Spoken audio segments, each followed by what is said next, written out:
Welcome to PDTV. Pithapuram పర్యటనలో YS Jaganmohan Reddy గారు పర్యటించిన తర్వాత ప్రెస్ మీట్లో మాట్లాడుతూ ప్రభుత్వం మొత్తం కూడా విఫలమైపోయింది, ప్రభుత్వం మొత్తం కూడా ఫోటోలకే పరిమితం అయిపోయింది. నిన్న ఏదైతే వరద ముప్పు ప్రాంతాల్లో పర్యటించిన తర్వాత ప్రజల కష్టాలను తెలుసుకుంటూ నిన్న ప్రెస్ మీట్లో మాట్లాడిన మాటలపైన మనతో మాట్లాడేందుకు రంగారావు గారు అయితే ఉన్నారు. రంగారావు గారితో మాట్లాడి మనం తెలుసుకునే ప్రయత్నం అయితే చేద్దాం. సార్ నమస్తే అండి.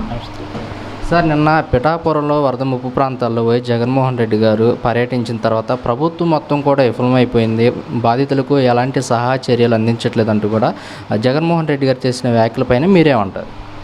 ఖచ్చితంగా జగన్మోహన్ రెడ్డి గారు చేసింది విమర్శని మనం స్వాగతించాల్సిందే. ఎందుకంటే విజయవాడ ప్రాంతంలోనే మనం చూసాము, ఏదైతే లోపల కాలనీల్లో మునిగిపోయినటువంటి నివాసితులు ఉన్నారో ఆ లోపలికి ఏ సహాయ చర్యలు అందకుండా ఊరికే బయట మాత్రమే సహాయ చర్యలు అందించేసి వచ్చిన పరిస్థితి ఉంది.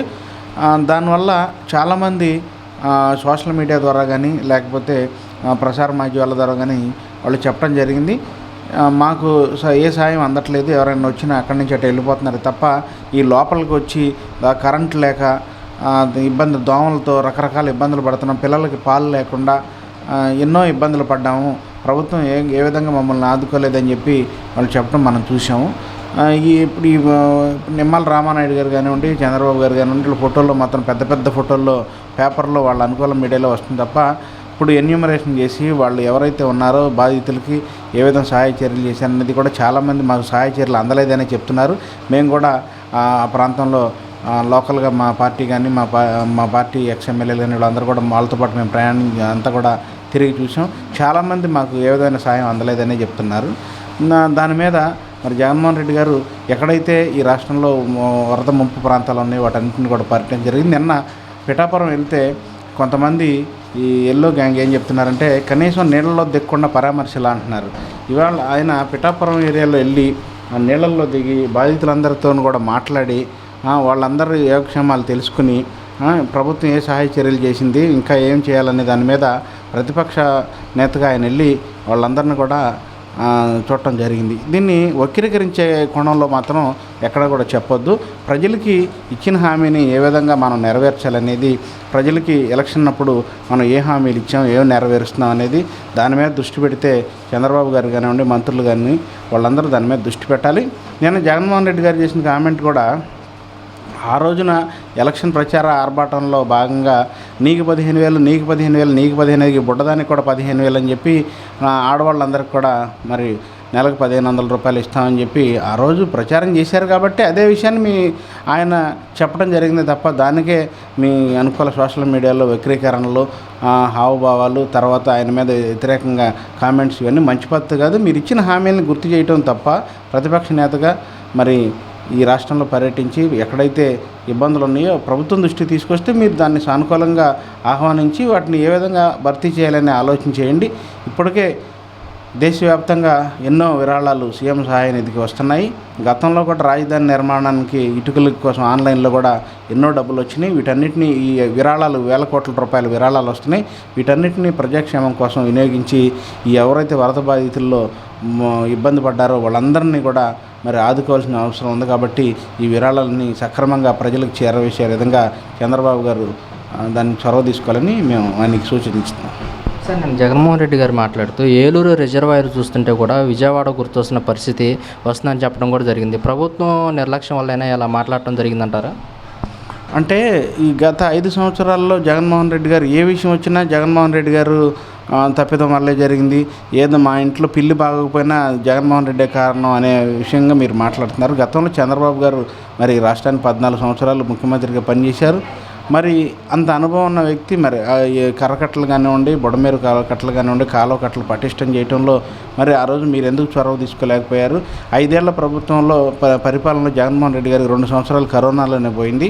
మిగిలిన 3 సంవత్సరాలు సంక్షేమ కార్యక్రమాలని ప్రజలకు చేరవేయడంలో ఎక్కడా కూడా ఆడిన మాట తప్పకుండా అనుకున్న టైంకి ఏదైతే నవరత్నాలు హామీ ఇచ్చారో వాటన్నిటిని కూడా జగన్మోహన్ రెడ్డి గారు నెరవేర్చడం జరిగింది. ప్రజలు కూడా అవన్నీ చూశారు. కాకపోతే మరి అంత అనుభవం ఉన్న మీరు వాటిని ఇప్పటికైనా మరి వాటిని పటిష్టం చేయడానికి చర్యలు చేపడితే బాగుంటుంది. అంతేగాని ఏ విషయం వచ్చినా జగన్మోహన్ రెడ్డి గారు తప్పిదం వల్ల అనేది ప్రజలు కానివ్వండి అది హర్షించరు. మంత్రులు, ఎమ్మెల్యేలు కూడా ఆ విషయాన్ని మీరు గుర్తుపెట్టుకుంటే మంచిది. అబద్ధాన్ని 10 సార్లు చెప్తే నిజమైపోదనే విషయాన్ని మీరు గుర్తుపెట్టుకోవాలి. ఏది చూసినా కూడా జగనే చేశాడు, ఓక చంద్రబాబు నాయుడు గారు ఇచ్చిన పథకాల మీద దృష్టి పెట్టకుండా ఓక జగన్నామం పాడుతున్నారంటూ కూడా జగన్మోహన్ రెడ్డి గారు అంటున్నమాట. మనం ప్రత్యక్షంగా అసెంబ్లీ సాక్షిగా చూసాం. చంద్రబాబు గారు ఏమంటున్నారంటే, హామీలు ఇచ్చాము, భయం వేస్తుంది, ఏ విధంగా నెరవేర్చాలో ప్రజలు కూడా మీరు అర్థం చేసుకోవాలంటున్నారు. అంటే మీరు కొత్తగా రాజకీయాల్లోకి రాలేదు. దాదాపు 40 ఏళ్ళ అనుభవం ఉన్నటువంటి చంద్రబాబు నాయుడు గారు హామీలు ఇచ్చే ముందు రాష్ట్ర ఆర్థిక పరిస్థితి ఏ విధంగా ఉంది, ఇచ్చిన హామీలని నెరవేర్చడానికి గల ఆదాయ వనరులు ఉన్నాయా లేదనేది ఆలోచన చేయకుండా ఇదే విషయాన్ని మీడియా అడిగినప్పుడు సంపద సృష్టించిన సంపదని ప్రజలకు పంచుతాను, ఇక్కడ పండించినటువంటి పాలు కూరగాయలు అన్నీ కూడా విదేశాలకి ఎగుమతి చేయించే విధంగా ఈ రాష్ట్రాన్ని తీర్చిదిద్దామని చెప్పి ఆయన చెప్పడం జరిగింది. ఆ విధంగానే అభివృద్ధి చేయాలని మేము కూడా చెప్తున్నాం చంద్రబాబు గారికి. సార్, నందిగం సురేష్ గారు అరెస్ట్ పైన మీరేమంటారు? నందిగం సురేష్ గారిని అరెస్ట్ అనేది ఒక పిచ్చి చర్య. ఆయన ఒక మారుమూలనటువంటి దళిత వ్యక్తిని ఈ దేశం గర్వించదగ్గ నేతగా, ఈ దేశం మొత్తం ఎవరు ఈ నందిగం సురేష్ అనే చర్చించుకునే విధంగా జగన్మోహన్ రెడ్డి గారు దళితులకి, బీసీలకి, మైనార్టీలకి పెద్దపీట వేసి ఆయన తీసుకెళ్ళి పార్లమెంట్లో ప్రధాని పక్కన కూర్చోబెట్టిన పరిస్థితి ఉంటే, ఇలాంటి నేతలు జగన్ గారు దళితుల్ని, బీసీలని ప్రోత్సహించి వాళ్ళని ఉన్నత స్థానానికి తీసుకెళ్ళటం చంద్రబాబు గారికి ఇష్టం లేని పరిస్థితి. ఏ విషయం వచ్చినా కూడా బోట్లకు రంగులేసి ఉంటే ఆ బోట్లు వరద కొట్టుకు వెళ్తే అవి వీళ్ళే వదిలేరని చెప్పని ఏదో నిందలు వేసి ఇలాంటి పొరపాట్లు చేయకండి. ఎందుకంటే అవి జనరల్గా ఇవాళ కార్లు, బళ్ళు ఇవన్నీ కూడా వరద ఉధృతికి కొట్టుకుపోయినాయి. ఎక్కడ ఏమవుతుందో కృష్ణా వరద విపరీతంగా పెరిగిపోయింది.